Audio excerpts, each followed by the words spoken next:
Hi, I'm Rob, and this is Life Rewired. If you're new here, if you would just give us a like and subscribe to the channel, this helps us push it out to other survivors so they can find it. If you'd like to be a member of the program, you can just subscribe and email us at rob@myliferewired.com, and we'll have you as a guest on the program. Joining me today is Lisa Conway. She's a new author and also a brain injury survivor from something that you've probably never thought you would hear of. So I'm going to bring Lisa on. Hi, Lisa. Hi, Rob. How are you? I'm doing great. How's it going today? I never in a million years thought that I would be on a podcast or on Well, now you are. TV or anything. So this is remarkable to me. This will be first of many. First of many. I hope. Yes. So, Lisa, I've known you probably for, I'm going to guess maybe 6 months ish, something like Yes. that. Yes. It's been great getting to know you. So I You wanted to too. bring you on so our listeners can see you and hear your fascinating story. Um, I didn't know that what you went through is actually still being practiced today. So that was fascinating for me to know this. So if you would just share what led up to your brain injury, and then we'll talk about your other project that's really interesting. Well, I have had psychiatric problems pretty much my whole life. Um Everything from OCD to anorexia, panic attacks, very bad depression. And when I was around 30 years old, it really got to be, life and death. Hmm. And the doctor came and they tried different medications. Nothing worked. And they said, that when that happened, that their next course of action would be ECT treatments, and that's another word for shock therapy. I think we were both pretty surprised because we didn't really know that that happened still. Um, and I worked in the medical field. I was a medical social worker, and I had never heard of it happening either. But everything that we learned about it was everything's everything said it was safe and effective, and we were warned that on a temporary basis my short-term memory would be a little jostled. Hmm. But they said that would come back with time. And so we went ahead and did the treatments. And usually what they do is they do a series. They'll start, and it's done in a hospital. It's Okay. done under anesthesia, so you're put out for it. Um, and so it's medicalized, you know. Gotcha. Yeah. So, but unfortunately, every time you went, you had to get an IV. Mm. So that's 3 times a week, and I always had problems, so they ended up putting a tube in my chest so Mm. they could just attach the IV to that. Right. So I would have that in my chest for a few months. So the ECT goes in a series. It's maybe for a week or two, it's 3 times a week, and then it goes down to 2 and 1.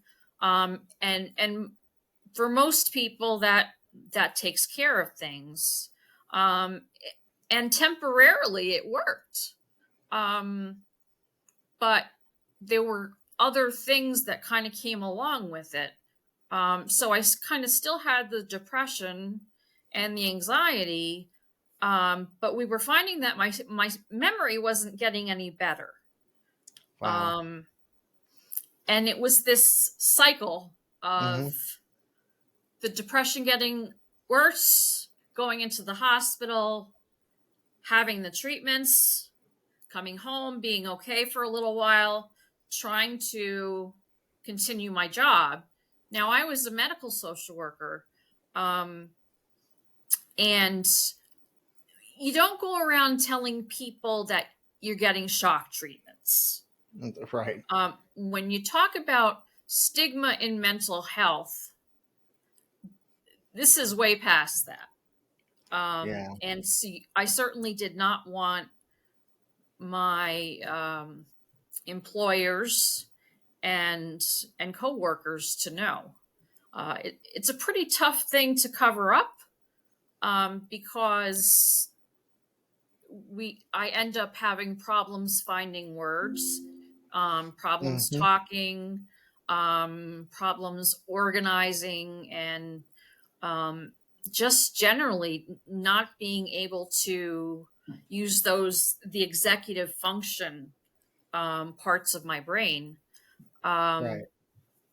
so we went back and forth many times, and um, it turned out that I had over 100 treatments, which Wow. is not, um, that's not usually the way it goes. Now, had they Um, told you going into this that you would be having that many treatments, or? oh, no, no, not at all. And when I looked at the consent that they used that I signed, Yeah. it said nothing about possible long term cognitive problems. Nothing. It Mm. didn't say anything. And actually, recently when I was writing the book, I went to the hospital's website because the hospital's still open, and just for kicks, I thought, well, I got on their website, I got on the search engine, and I typed ECT consent, and it popped right up. And I was Wow. like, can't believe that was so easy. And that Right. was the current consent that they were using, and it said nothing. It it it just made it sound like that was the perfect treatment for anybody. And Wow. really, it used to be saved for the really worst case scenarios. Hmm. Um, Nowadays, a lot of times they go straight to that option rather than going back and forth with medications. And anybody that's been on any medication knows it takes time for it to work. When you go to an inpatient psychiatric unit, your insurance does not want to pay for you to be there. Right. So there's pressure on the doctor to discharge you. And the only way that they can discharge you in a decent amount of time is to set you up with those treatments. Does the insurance push those treatments versus medication? I gotta tell you, there wasn't a whole lot that the insurance paid for. You know, we were paying for the hospital, Hmm. we were paying the doctor, we were paying the anesthesiologist, we were paying the $800 ambulance bill to get me to the hospital Wow. because no insurance covers ambulances. It took a lot of what we had. Every time I went to try to find help or support, I couldn't find it. Yeah. And about a year and a half ago, I found a group on Facebook for ECT survivors. I got on there, and it was exactly everything that was happening to me. Problems with speech, Hmm. um, problems multitasking was a big thing. Um, in order to make dinner, you have to do the main dish, and then you have, the potatoes, the vegetable, everything. I couldn't balance that. Hmm. I couldn't do more than one thing at a time. So if I'm going to make dinner, you're going to get a thing of chicken, nothing else. Um, so my husband, after working full time, had to come home and make dinner. And he still does, and I really do have to say he's a better cook anyway. He's a very good cook, and he likes his food a certain way, so that worked out pretty good. both ways. But when there were people saying that they couldn't even cook dinner, I thought, so it's not in my head. It's Right. not, and one person on there, one of the problems that I have that is very unusual is that I have a tendency to get disoriented in places that I've been many times. And the first time this happened, I was in New Jersey visiting my parents. And I do that very often. And I'm a runner, so I there's the same 5 mile loop. I would just, go around 5 miles, it's done. And I'd been doing it for years. And all of a sudden, nothing looked familiar. Not one thing. Wow. And I tried to use I had my phone and I tried to use my Google Maps, but by that time I was in a panic attack. Mm-hmm. And I didn't have, it up here to be able to figure it out. Yeah. So I called mom and dad. Dad answered, and he's like, "Well, what do you see?" Trees. That's what I see. I see trees. Yeah. But he cycles. My dad's 84, and he still exercises, and he cycles. So he knew the exact route. So I stood there on the phone. My mom was on the other end, and finally a gold Prius came right up, and boy, did I break down. Scariest thing in my life. So. It happened over and over. At one point, I had gone on a retreat in kind of north of here in Pennsylvania, and it was all farmland, but it was kind of a relaxed retreat. So you had a lot of free time, and I wanted to go for a short run. And in my mind, only make right-hand turns. And if you think about a city, you'll go in a square. Yeah. But I didn't think about a country road. Oh. So it was so beautiful. I went early in the morning. The mist was coming up off of the lake. There were horses. I'm taking pictures, and everything like that. My phone died. Oh no. I drank all the water I had. I couldn't remember the name of the retreat center. There was nobody around. It was farmland. Yeah. So, I mean, just for a car to pass by was pretty unusual. Yeah. And they were sending people out to look for me. And by the time the whole ordeal ended, I think I had gone 8 miles. Oh wow. Yeah. Yeah. From where you started from at the retreat? Yes. Gosh. And somehow by God's good grace, he sent me a service dog. A family was just trying to rehome a dog. It wasn't working out. The dog was very reactive and jumpy and had a lot of energy. So he brought the dog home, and I started realizing he was following me everywhere I went. I mean, everywhere.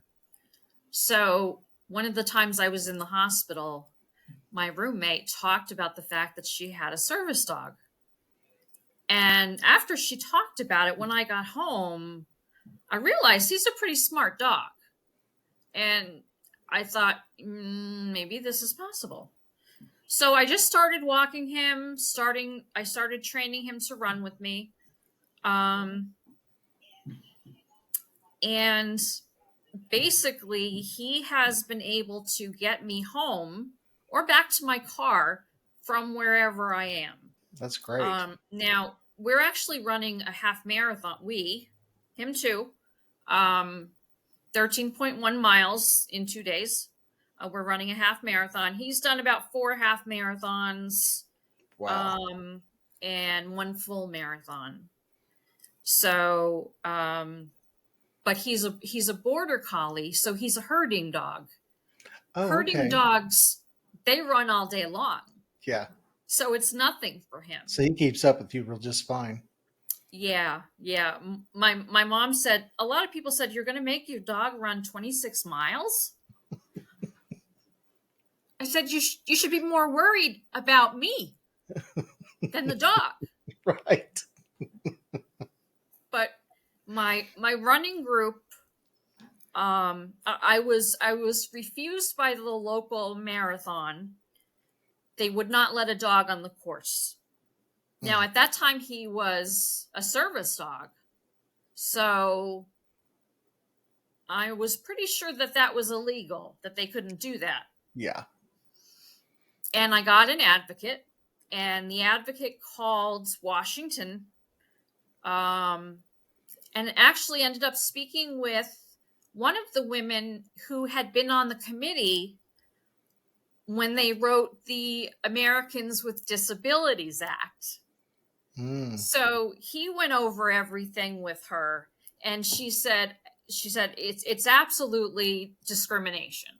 That dog has every right to be on that course, because I'm so slow that I fall behind, and then there's no one in front of me, so the dog can't follow. Yeah, what's it hurting? If there's nobody in front.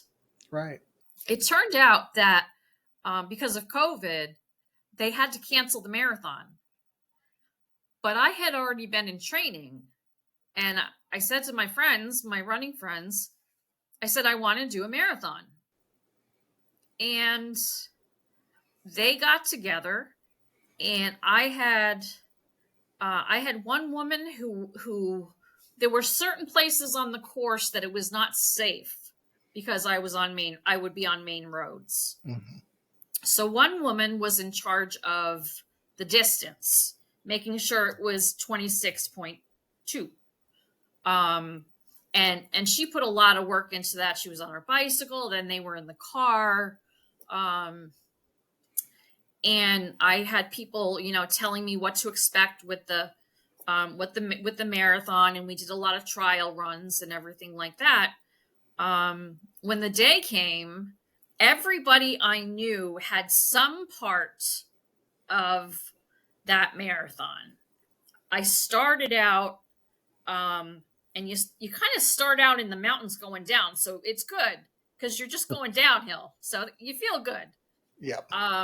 But I had someone run that leg for me, and we had a girl on a bicycle in case I needed anything. Water for the dog, what we call fuel, like anything, that gives you a good rush of caffeine, maybe. Yeah.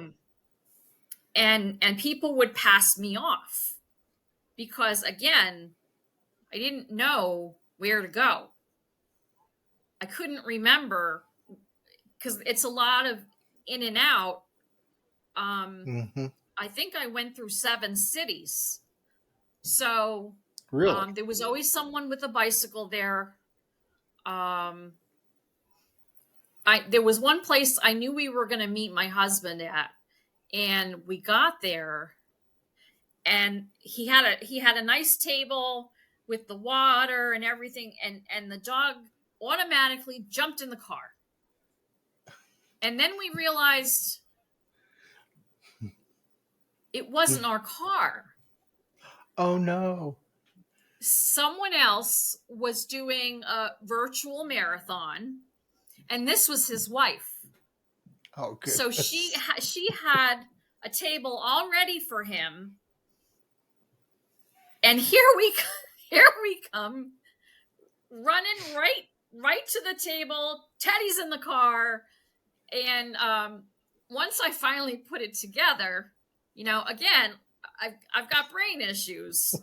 So once I finally put it together, I looked over, and my family was, pretty much 50 feet away. Yeah. Um, so we watered down the dog, and that was really the big concern. I didn't want to overheat him, and Right. and that really, there were certain, it kind of goes along one of the rivers around here.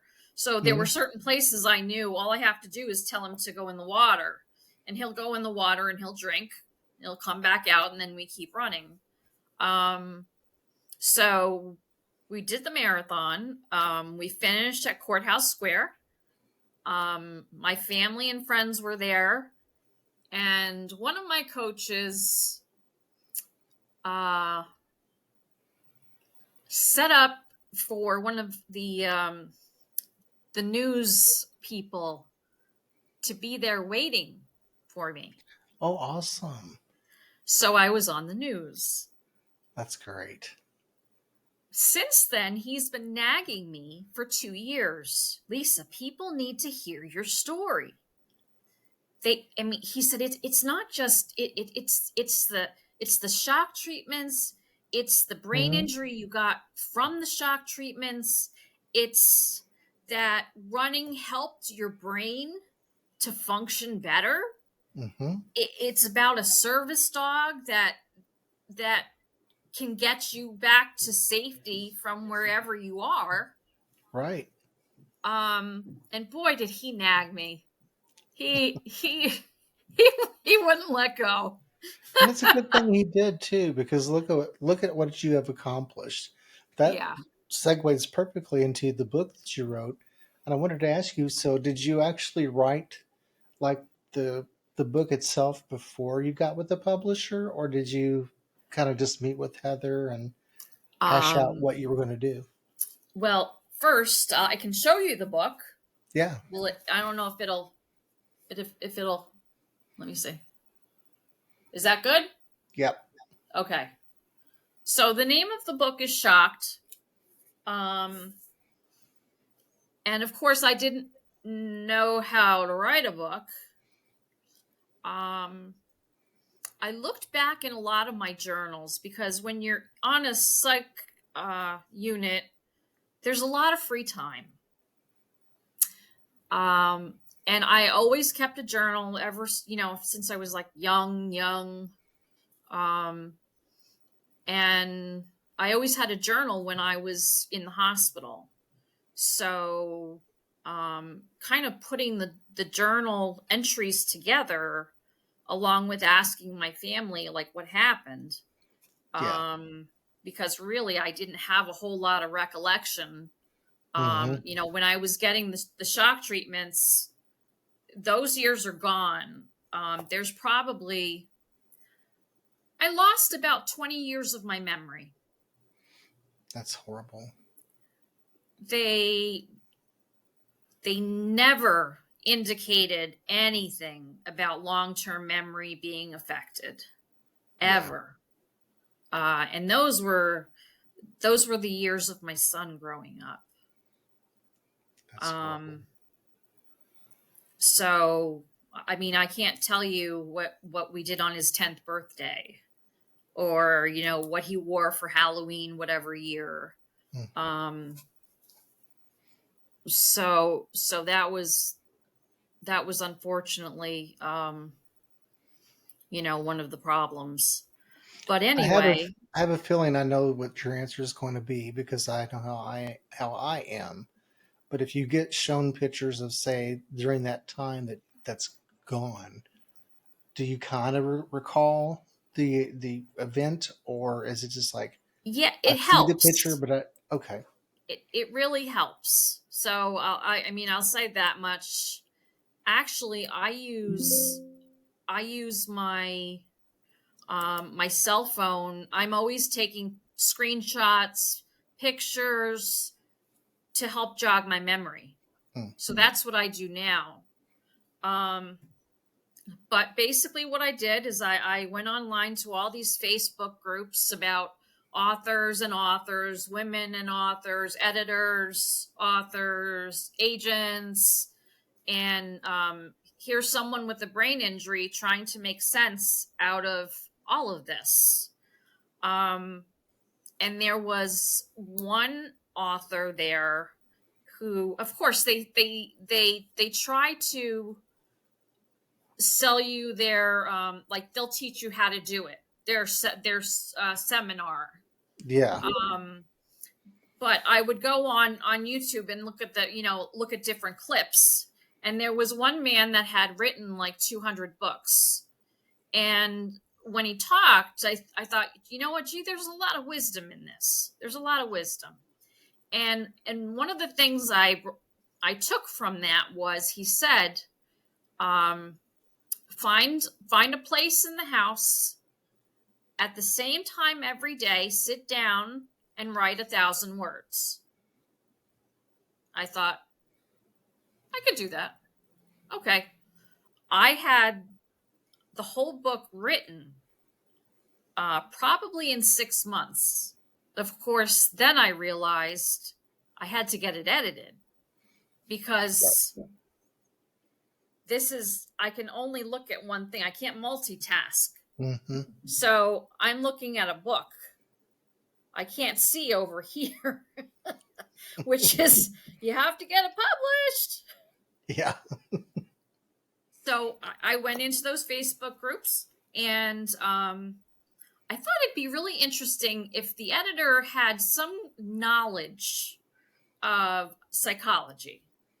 And by the grace of God, this whole thing was by the grace of God. A woman from South Africa sent me a couple of samples of things she had edited, and it just clicked. It just made perfect sense. She was easy to talk to. And as our time moved on, we became good friends. She really, it was right from God because she had red hair. She has red hair.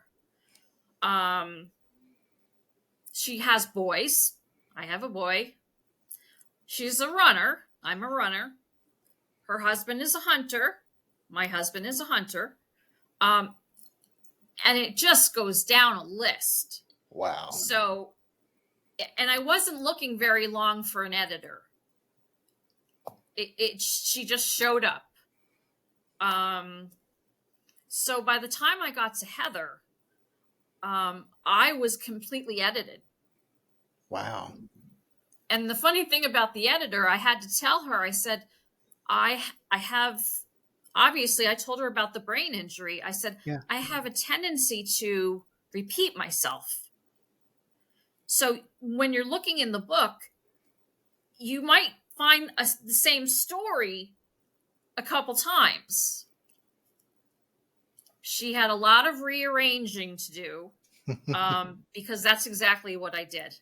Yeah. I forgot that I had already written it. That makes sense.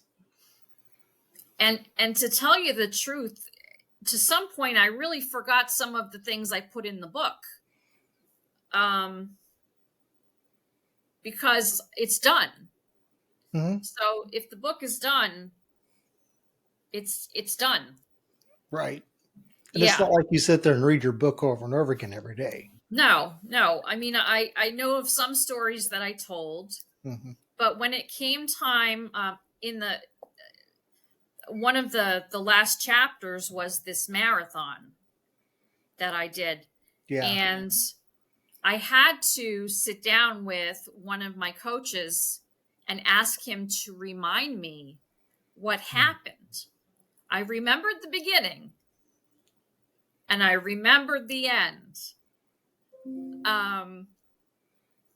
The middle was a little fuzzy. Makes sense. Yeah, it was a little fuzzy. So, I wrote the book, and the more I wrote it, and the more I was in this ECT group, the more I was realizing that there is no help out there. Right. I've been refused by doctors. Mm-hmm. I went to a neurologist about 6 months ago. Not even. He was with us for 10 minutes, and he said, "I don't treat ECT patients. Go back to your psychiatrist." Because what I'm finding is in the medical field, even though they have no idea how ECT actually helps a person, they don't know what it does. They just Right. know that for whatever reason, someone who has a seizure isn't sad. I don't know. But when I thought about it, because what they do is they give you, they give you medicine to paralyze your body so you don't convulse. Okay. And then they put you have electrodes on your head, and they put you to sleep, and your what the purpose of it is to give you a grand mal seizure. I didn't really understand that, Yeah, it but doesn't make any sense to me either. yeah, I don't think they know how it works, and it can work for people. I'm not saying it can't, um, but the fact that nobody explained any of this to us, Right. um, really, they were taking uh, our right to make our own decision. Mm-hmm. They were taking that away from us. Yeah. Feels like you were pushed into something that wasn't even a guarantee that it was going to work to begin with. Correct. Yeah. It just amazes me that they continued the treatment after there was no. I don't know what the phrase I'm looking for is, but not results, but well, I guess maybe it is results. They're looking for those results that they weren't getting, Yeah.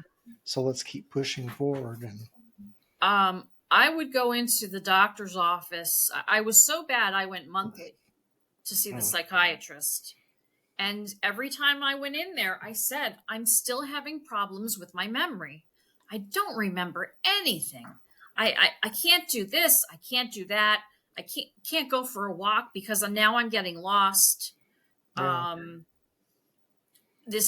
I kept telling him this myriad of problems. He said, "Just give it time. Just give it time." mm, For 20 years. Well, not 20, maybe 15. Um, and that's there was no other psychiatrist would validate yeah, that there were severe changes in my brain. yeah. That just Um, blows my mind. and what I was finding was my therapist actually had one person, one of her patients actually had been electrocuted. He was an electrician, and he had been electrocuted and was coming in just for support. And she told me that we had a lot of the same symptoms. Wow. Yeah. Um, and then when I started learning about brain injuries, kind of transferring my for the longest time it was psychiatric. Yeah. But then when I started looking at it as a brain injury, um, the pieces were being put together. Right. And I have to say, thank God for physician assistants. By the grace of God, before we got in to see that doctor, it was like 3 months, but we could see the physician assistant in 2 weeks. So that's what we did. And she recommended therapy. She recommended physical therapy. I have a lot of balance problems. I fall a lot. Just I can't explain it, but I can't walk in a straight line. And Makes sense if though. yeah, it's tough. But they did that. They gave me speech therapy, um, which shouldn't be called speech therapy, because what I always knew of it being in the medical field, speech therapy was a lot of times for people that had problems swallowing, like the elderly, because Right. sometimes the muscles don't want to bring the food down, Hmm. so um, they have to do treatments on them in order to help them get their nutrition. So Right. I knew that, and I knew it was for people with like speech impediments. But what this therapist was doing was she was doing all kinds of brain exercises with me. Um, and I mean, I remember one of the first ones, and it was a piece of paper, and I looked at it. I said, "Do normal people do this? You got to be kidding me." It took me months, but with her help and encouragement, I was finally able to complete the task. Good. Took a good 4 months, 5 months. Yeah, that sounds about right. Yeah.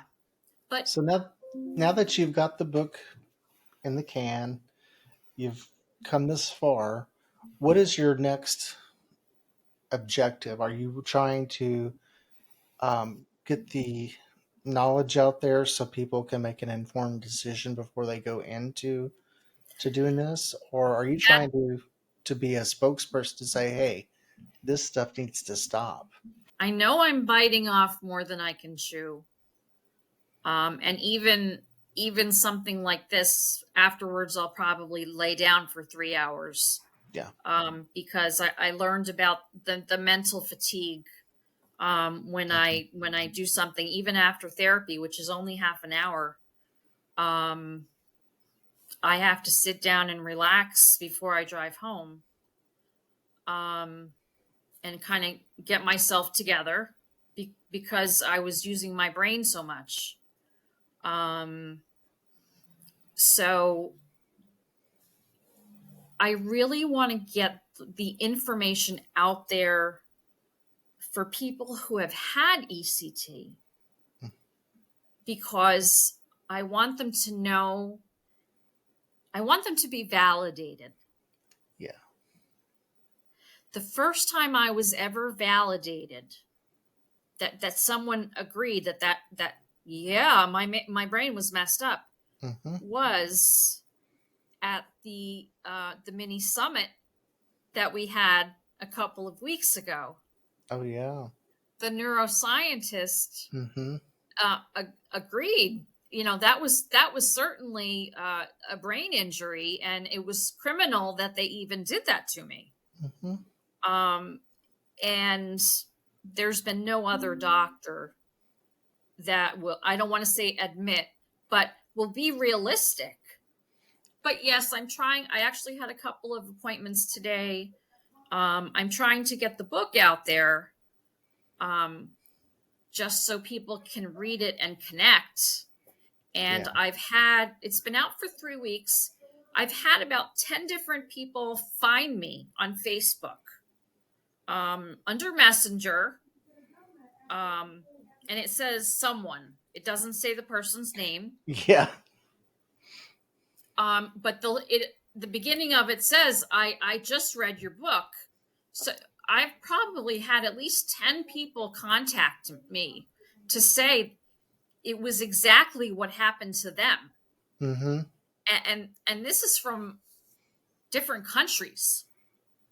Isn't that amazing? So these people who have been told there's nothing wrong with their brain, they just keep hitting that that that that brick wall.